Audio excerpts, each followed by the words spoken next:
Radio 105.9, 103.3, AM 1530. Having the crucial conversations that Erie needs, and I'm glad to have with us our friend Jeremy Peterson. He's the CEO of the Erie Metropolitan Transit Authority. Jeremy, good to see you, sir. Good to see you, Joel. Shaney, always a pleasure.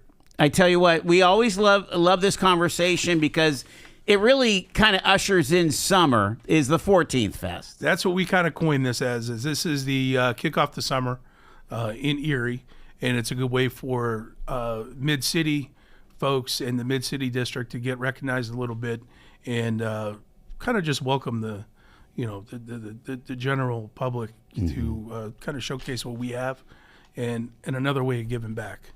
Let's get right to what you're going to have. And this is Thursday, starting at 5 o'clock. And you're going to recognize some of the hard workers at EMTA. Right. Shortly after I took over and this administration of ours took over and our executive board, we really dropped the ball on appreciating our employees.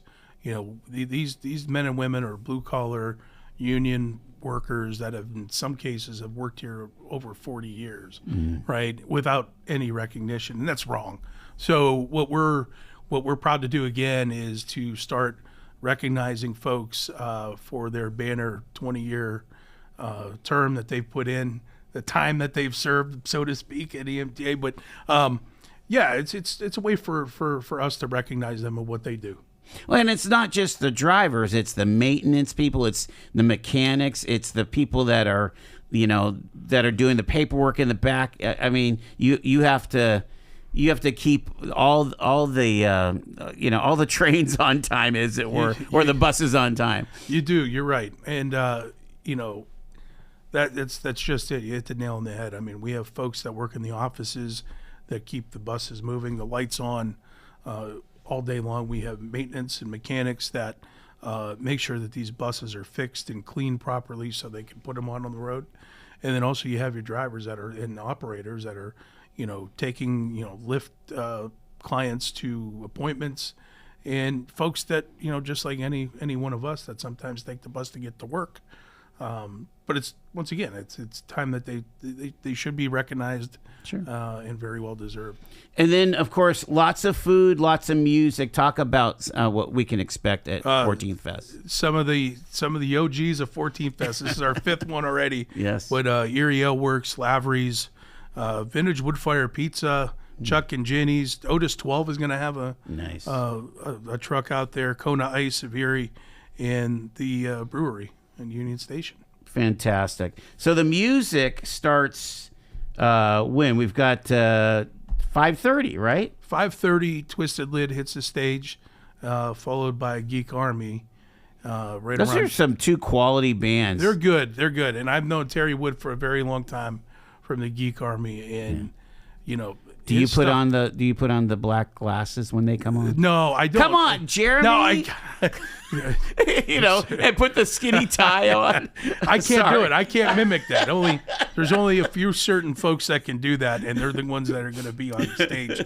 But I have dressed incognito in certain meetings that I've had over my span of 8 years to hope nobody sees me in the crowd. I've worn a disguise or two before, but if you've never heard the Geek Army, there's a very entertaining and very proficient musicians. They're excellent. Yeah, really. and they've been around. Yeah. And Terry and his group have done. You hear them wherever you go. You hear the Geek Army. Twisted Lid is another really good band. Another band that I really heard over the weekend at the PA 250 at Erie Insurance, our First to 11. The Erie band did a kick butt job on stage and raised a lot of, opened up a lot of eyes to their entertainment. They did a fantastic job. There's so much entertainment in Erie, and really good entertainment. We're glad to have Twisted Lid and Geek Army this year. Wonderful. It's a bring your own chair event. BYOC. Yes. Yeah. And you say your dancing shoes. I like that. Yeah. Bring your dancing shoes and bring your own chair. Like I said, we don't supply the chairs, but people like to relax. To feel free to camp wherever you want. Find your spot early. Last year we had a really, really good turnout. We expect more of the same this year, especially with the awards and the folks that we have coming in at 5 o'clock. Yeah, you're having some special guests with you on this event. Right. So our dignitaries and our legislation have been invited, and they're coming, this year, as well as we have a new mayor, a new county executive. They'll be there, as well as Secretary of PennDOT Mike Carroll, and that's huge for us here in Erie. Mm.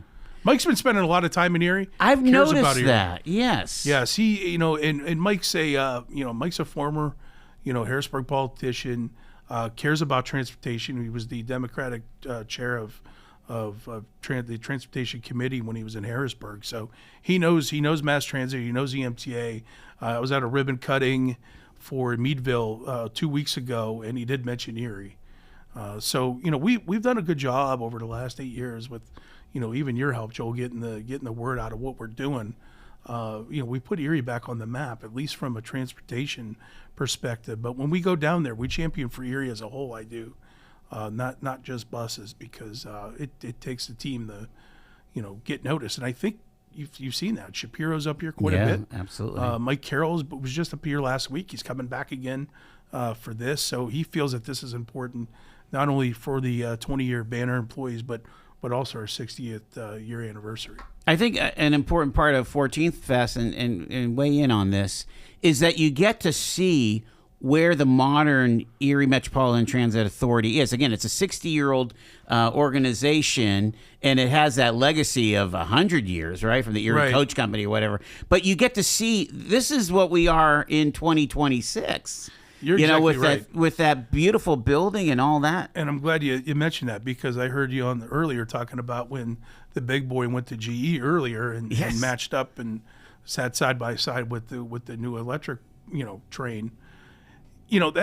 That's kind of like how I'm envisioning this 60th year anniversary is, look how far we've come.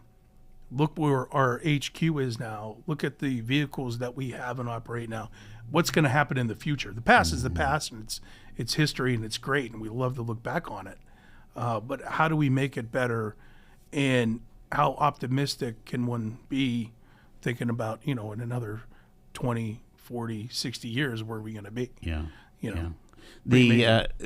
Can you share, I got a few minutes before the break, can you share some of the origin story of the Erie Metropolitan Transit Authority? Do I have it right that the coach company was going out and we needed a government solution, kind of? Right, yeah, you're exactly right. So, it was horse and buggy for a long time. Right. And then Erie Coach Company was the main transportation provider in Erie. And did they start out as a trolley company and became the bus company? Correct. They started as a trolley company now. And let me tell you, there's no money in transportation. That's why we are gifted and blessed that the Commonwealth of Pennsylvania subsidizes us quite a bit. Mm-hmm. There's not a lot of cities that do that, and it's kind of private. They run on fares. That's why their fares are very expensive compared to ours at $1.65 over the last several years. There's no private bus companies, are there?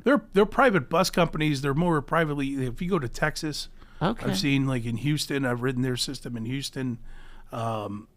Very different. I mean, when you think about, we were talking about this the other day, when you think about the start of the New York subway, those were actually railroad barons that built the subways, the BRT and the RT, and then they became government. Transportation is a very unique industry, right? And it's very historical. When you look back on it, they didn't have cars back then. Right. So people highly depended on transportation, such as horse and buggy, trolley, and then over time it just became a overhaul to maintain. And then that's where in 1966 the county and the city got together and we formed the Erie Metropolitan Transit Authority. And here we are 60 years later, still as the Erie Metropolitan Transit Authority. I remember that first, like my bus that I went to high school at Mercier's Prep. I remember those being those 67 models. Were those the blue and white ones? The blue and white ones. Yep. 60. They put the year in the number, right? We still do today. We still keep that tradition. Yes. And so that was, I think they used the coach buses for about a year, and then they got their own tranche of buses, right? Right. I wish I knew what the model number is. Yeah, those would have. I remember those buses. I was born in '80, but once again, I was already graduated from high school, dude. I mean, sorry. Well, I'm going to tell you, like I used to take the bus as well, the city bus to Yeah. and from school, and then me and my mom at times because when I was growing up, we only had a one vehicle house, Sure. and there was 5 of us kids, and my mom and dad. My dad worked at the city at the time, so there were times where he just drove to work, and then we had to find our way around, or we would drop my father off at work, or we would just take the bus. So Oh yeah. I I've think told you this story of getting on the Route 5 at 18th and Myrtle. Me and my dad in college. I was going to Gannon. He worked for the city. He was a police officer. Mm-hmm. And we would jump on the bus. And I tell you, it was a busy route to get to the 7 o'clock shift or 8 o'clock shift. Back then, Joel, you didn't have 28 to 30 routes running either. No. Right? You had a lot of routes running to like GE and servicing that internal campus of GE. The Route 5, to service the mall, that was always a big thing. But remember, Peachtree wasn't built up at that point either. I mean, that was the southernmost point on Peachtree that people would, travel. And back then, we only had 8, 9 routes. That's why you had Route 1, 2, 3, 4, 5. Right, exactly. Now we have, routes 28, 33, Right. So on and so forth. So we've come a long way. The workforce has come a long way. The technology has come a long way. I was going to say just the evolution of transportation now, where you can actually have Wi-Fi capabilities on buses. You can plug in USB. You have there's AI now that you can walk in. That's being currently rolled out, where if somebody has a weapon, like it'll tell you. It'll tell you if they feel like a driver's using a cell phone while they're driving. This is like pretty crazy stuff, right? Tap to pay with your cell phone. Yeah. I want to talk about some of that technology and that user experience, but I got to take the break. Jeremy Peterson is with us here. It is Talk Erie and the Joel Natale Show.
Transportation is high tech these days, and we're talking to Jeremy Peterson, the CEO of the Erie Metropolitan Transit Authority. EMTA's having their 14th fest. We don't need an excuse to celebrate mass transit, but let's use it. Well, it's a way to celebrate mass transit, but it's a way to celebrate the other part of downtown that nobody talks about, and it's Mid-City. Yes. Drew and Emily have done a really great job with everything down here that I'm looking out at right now. Fantastic. Gus Pine, another hard, innovative worker. That's the vision that we've needed in Erie for a very long time. And I think you have people in offices now, too, not saying that anybody in the past wasn't forward thinking, but I think we're kind of in a good place right now as far as Erie itself.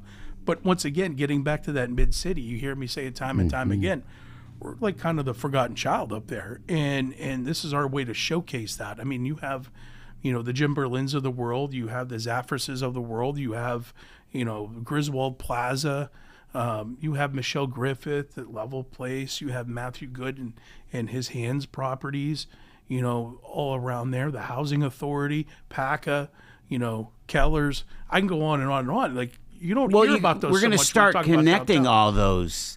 Right. We're connecting all those That's assets. what we've been trying to do. Yes. Is like, hey, look, let's shed a little light. Like when I go to Harrisburg, I shed a big light on Erie in and of itself.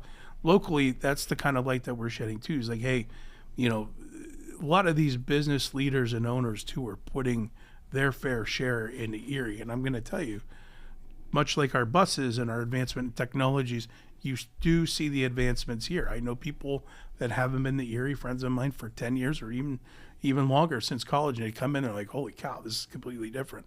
Yeah. There's been a lot of upgrades and a lot of moves being made here. So I'm going to share my most recent experience on the bus, which was just like a week or two ago. Is it a bad one? No, it's an okay. excellent Go ahead. one. I'll listen.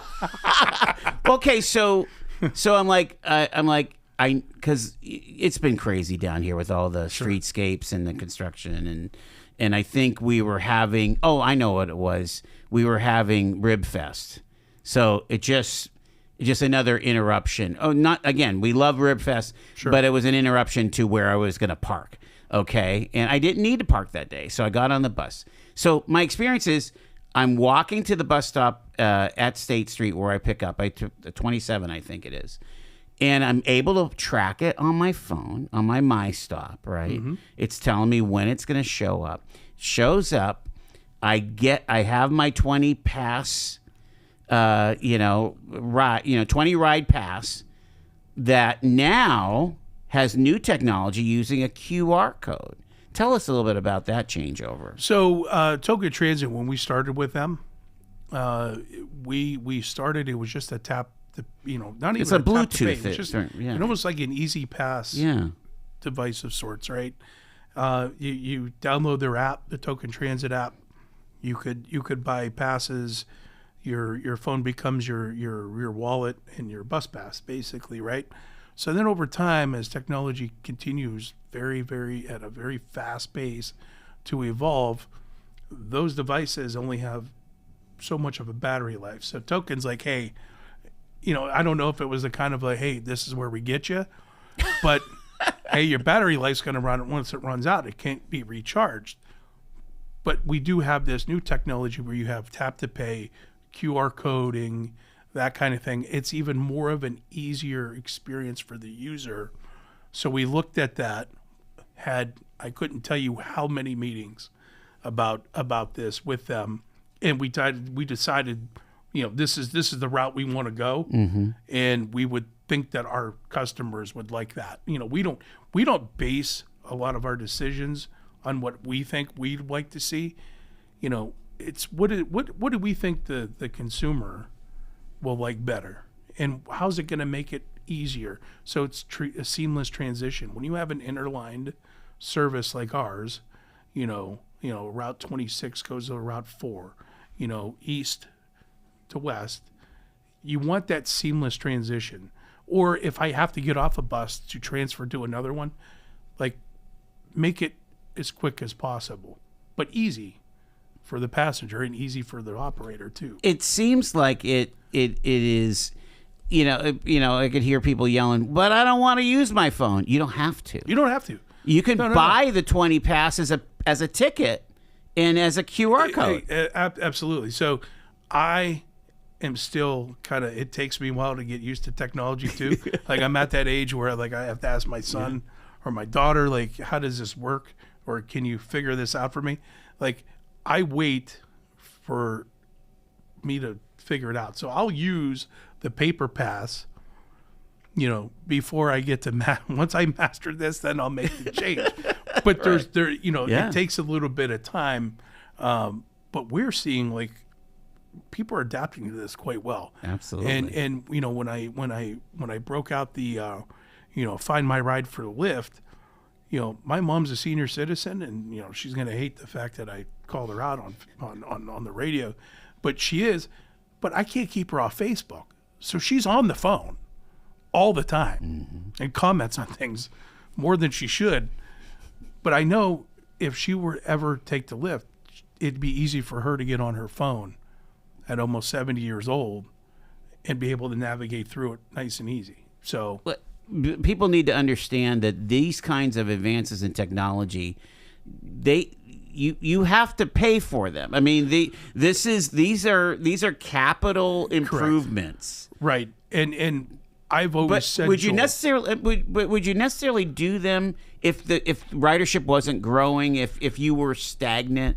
Because I think this is success is betting success. Well, I would, because we always fight and claw for ridership, as I've always said before, in Erie, right? We're not a Pittsburgh, we're not a Philly. So if you spent money to make something easier, you may attract more passengers because of the user experience. There you go. So you have to, my vision, or what I've always said, is you have to spend money to attract business, right? And I know I'm in the public sector, but we're very financially responsible with what we do. And this is why we have such a good team at PennDOT that we've worked with over the last 7.5, 8 years that this administration has been in charge. And the proof, Mike Carroll coming on Thursday to acknowledge our 60-year anniversary is just that, is an example of our relationship with them. So we do. I mean, they we just don't roll stuff out. PennDOT, there's a process there. You don't just say, hey, I'd like to buy an $800,000 bus. I'd like to buy 10 of them. Okay, yeah, no problem. We'll pay for them tomorrow. No, I mean, there is a thorough process that needs to be followed before advancements like this take place. Jeremy Peterson is our guest here. We got to take our break at the bottom of the hour. Stay with us. It's Talk Erie.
Thanks for tuning in to Talk Erie. It's the Joel Natale Show, live from our Kingdom Financial Group studio, also live on YouTube and on Facebook. Jeremy Peterson is with us from Emta. We're celebrating 60 years of the Transit Authority.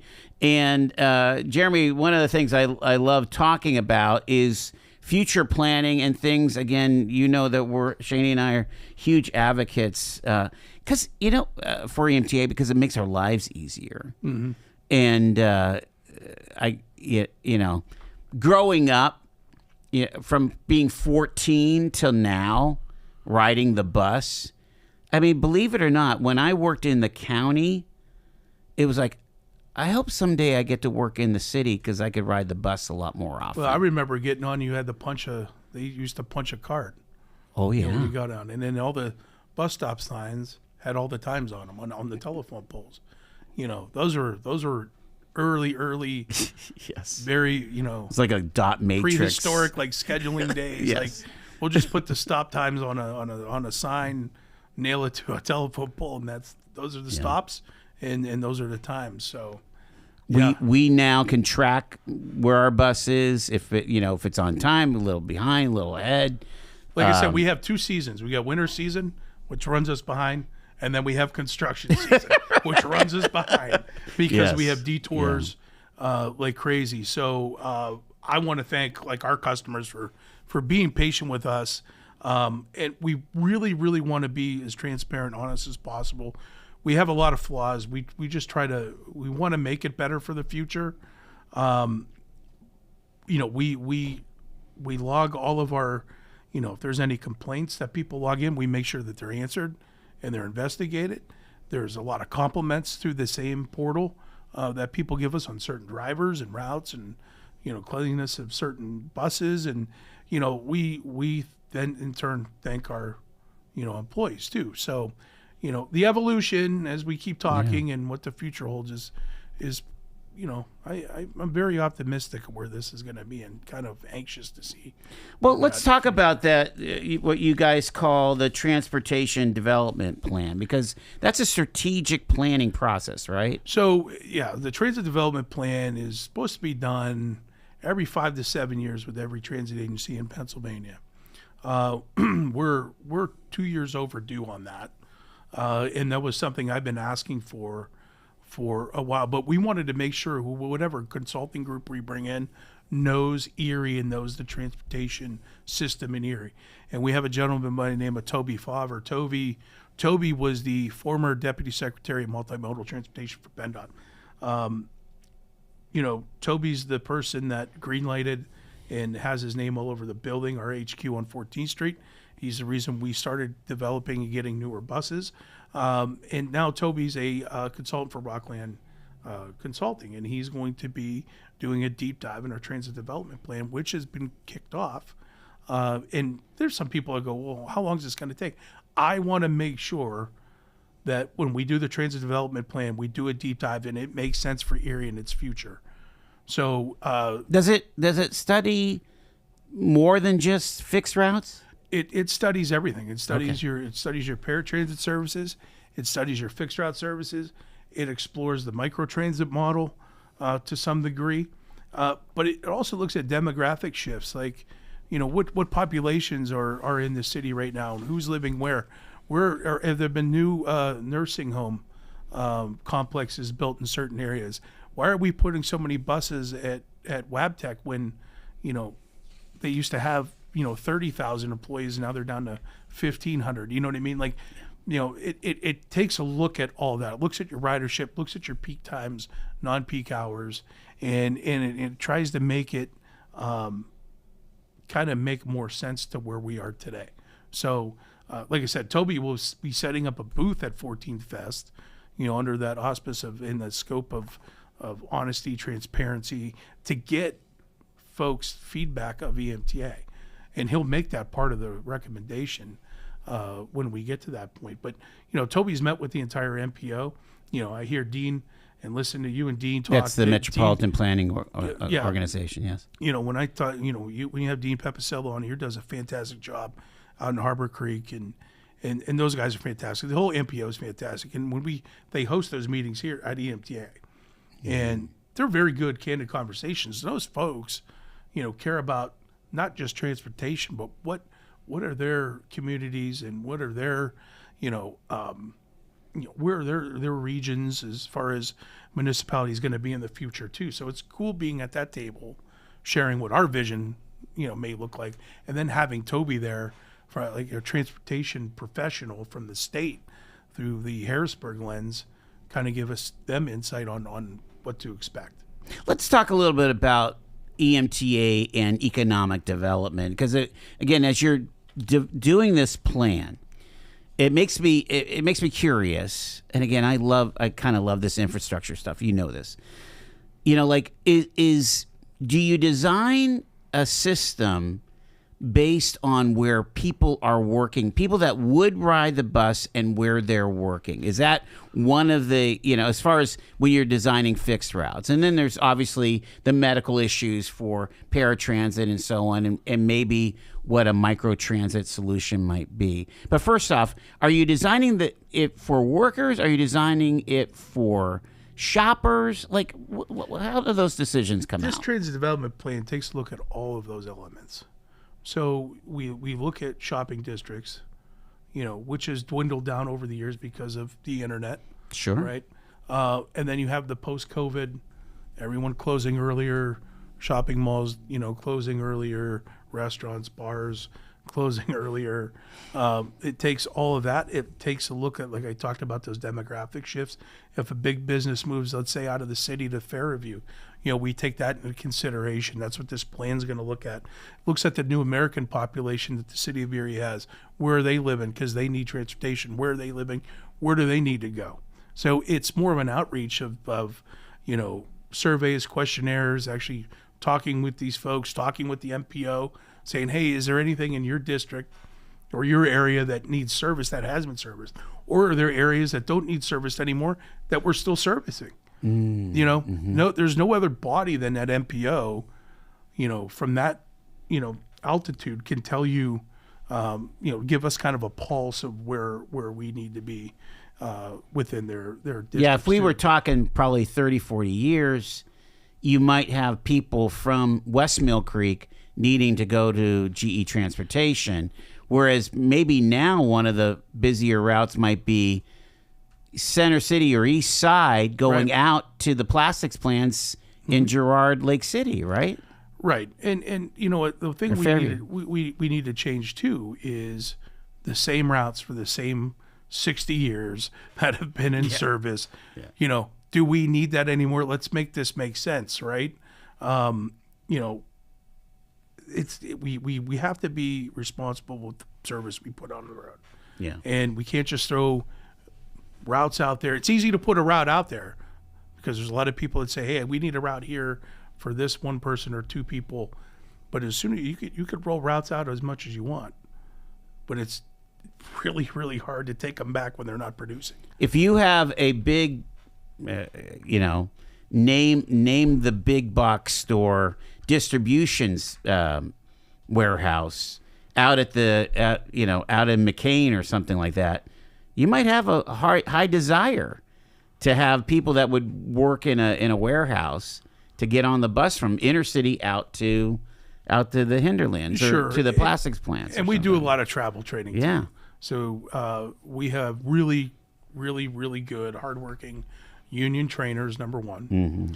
And number two, Sarah Morrison, our director of marketing and PR, does a fantastic job at kind of reaching out to these facilities, agencies, and companies to, hey, look, if you want us to come out and educate you on how to take the bus, we could do that.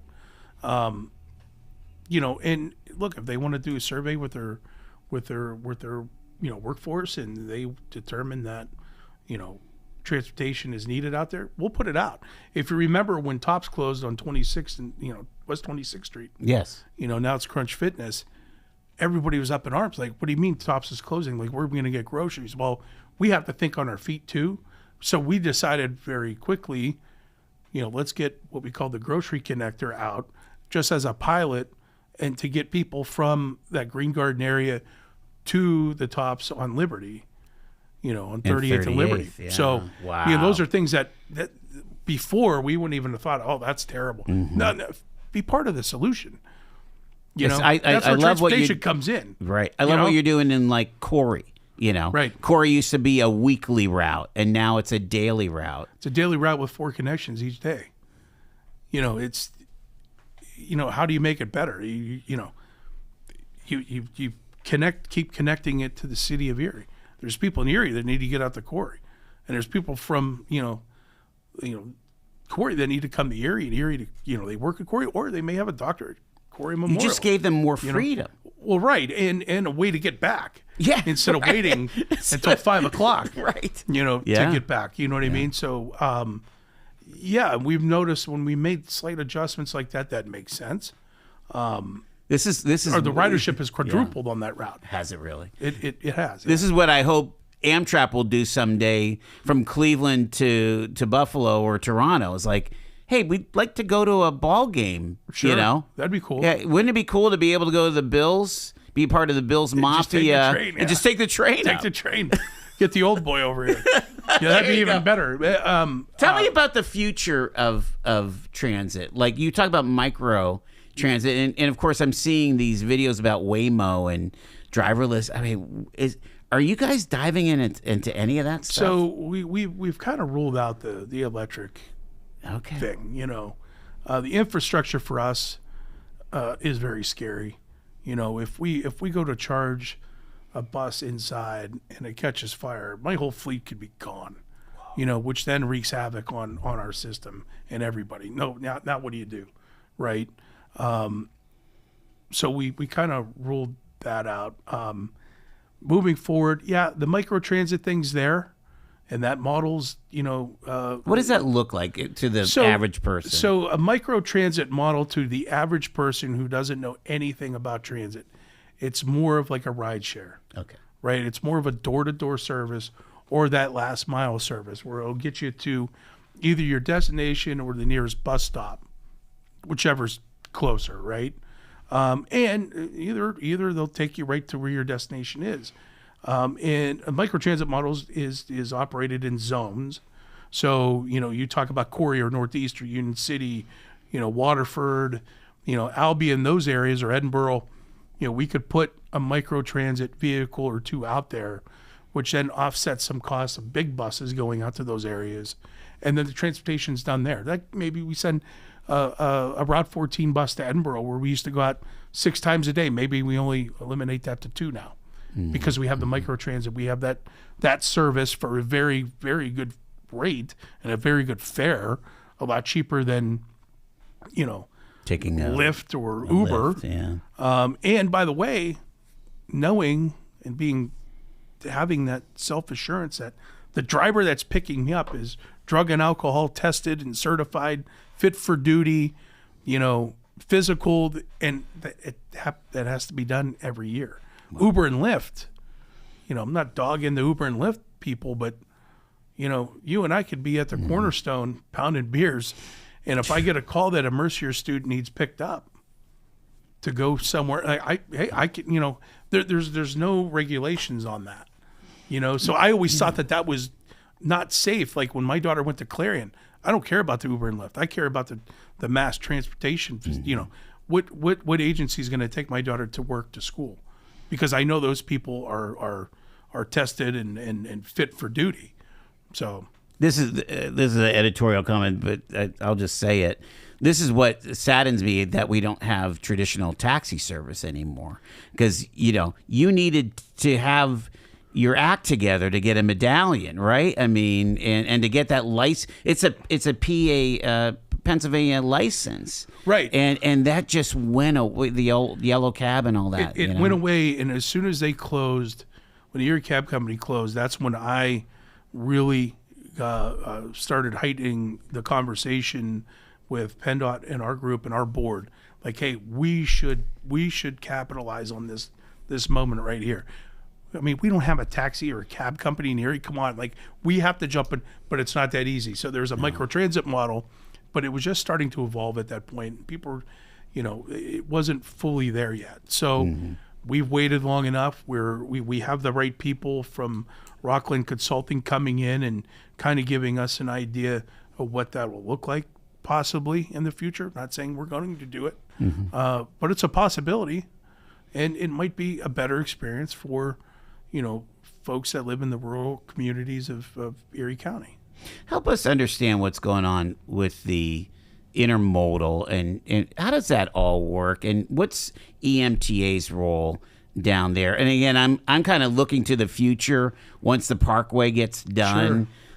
What does that look like for you guys? That's a really good question. There's been a lot of interest in that building. Sure. It's a beautiful building. I mean, Is that yours? That is, EMTA owns that. It's 32,000 square feet that sits on 5 acres of prime real estate.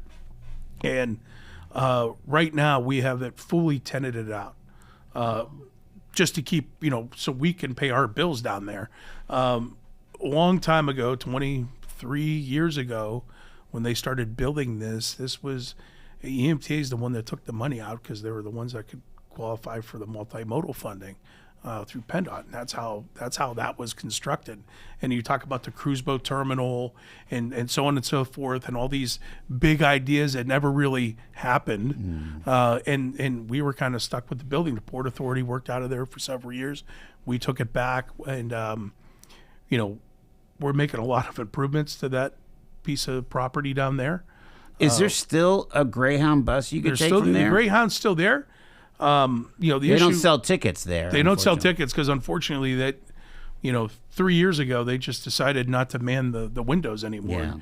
Yeah. And shame on them for doing that. I mean, they're a tenant of ours, but shame on them. I mean, we talk about EMTA, the customer experience. That's zero. I mean, leaving people in the dark like that. And if remember, I locked up the doors. If we don't have a tenant in there, we got buses. Greyhound buses servicing, the station, but there's nobody at the window and there's nobody to, Wow. So it was a safety security issue. Right. And then, if remember, County Executive Davis and myself got together and came up with a fix to the problem. Is that carried over into the new administration? It's carried over. Yes. There's security down there. If there's any issues, it's taken care of. We have a full-time facilities manager there. We have a security company down there. We're renewing our agreement with the Aero Security. So it'll be it's a really, really nice building. But once again, what the future holds of that building, I'm not sure. It'll always have a transit component. I can tell you that. Okay. It was built with federal and state dollars for transit-related. It's almost like if you buy a golf course in eminent domain, it's got to stay a golf course. Sure. So we'll keep a transit component down there, but we have to look at our system too. Are we deviating too much to the intermodal these days? Is that backing some of the routes up? I mean, our scheduling software needs to change. We need to have more consistent scheduling for passengers. That's one thing that really irks me is, when we go to these new, scheduling software companies, and sometimes it's better to schedule the old way we used to do things because it made more, because we knew the routes and how much time it would take. So we're going to work on that for the passenger too, because 3 times a year the schedules change, and I don't like that. I really don't. I mean, you can ask my operations crew. I scream bloody murder, but once again, we learn from our mistakes, and we're going to make the scheduling better. It's going to make our operators happier. It's going to make our customers a lot happier. So let me key off of intermodal and ask you about the airport, because again, ground transportation coming out of Erie International is dicey. Again, you either got Uber or there. I mean, there's still a bus that goes to the airport, right? Yep.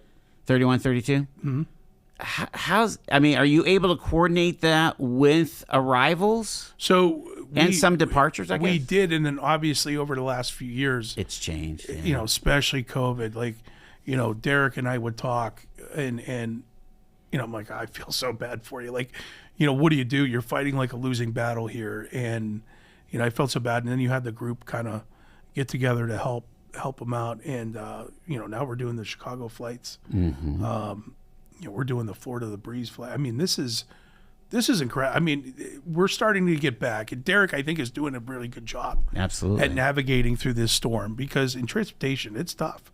But It's a unique getting industry. getting to the hotels either on the Bayfront or now this new Trust Hotel or the other, maybe some of the hotels up on Summit. Is So there those a are- way for EMTA to interface with all that? There's conversations that need to be had now with Okay. more arrivals and departures coming Yes. out of the international airport. We need to make sure that our schedules kind of align and make sense, right? Like if a business gets done, second shift gets done at 11, but our bus gets there at 10:45 and leaves at 10:50, that doesn't help anyone, right? Yeah. So, those are the things we got to look at too. And then, there's a lot of elements, Joel. Yeah, right? I tell you what, you're So, spinning a lot of crazy. plates, Jeremy. There's a lot. There's a lot and this is why we have a very small administrative crew, but they're very hard workers. We all wear a number of hats when we walk through the door each day. Yeah. It's always great to talk to you. Again, Jeremy Peterson, the CEO of the Erie Metropolitan Transit Authority. All the fun kicks off 5 o'clock on Thursday afternoon, Thursday evening, 14th Fest. Yeah, we look forward to everybody. We hope everybody can come out. It's going to be a great time. Appreciate it, sir. Thank you. You got it. It is 4 minutes in front of 5.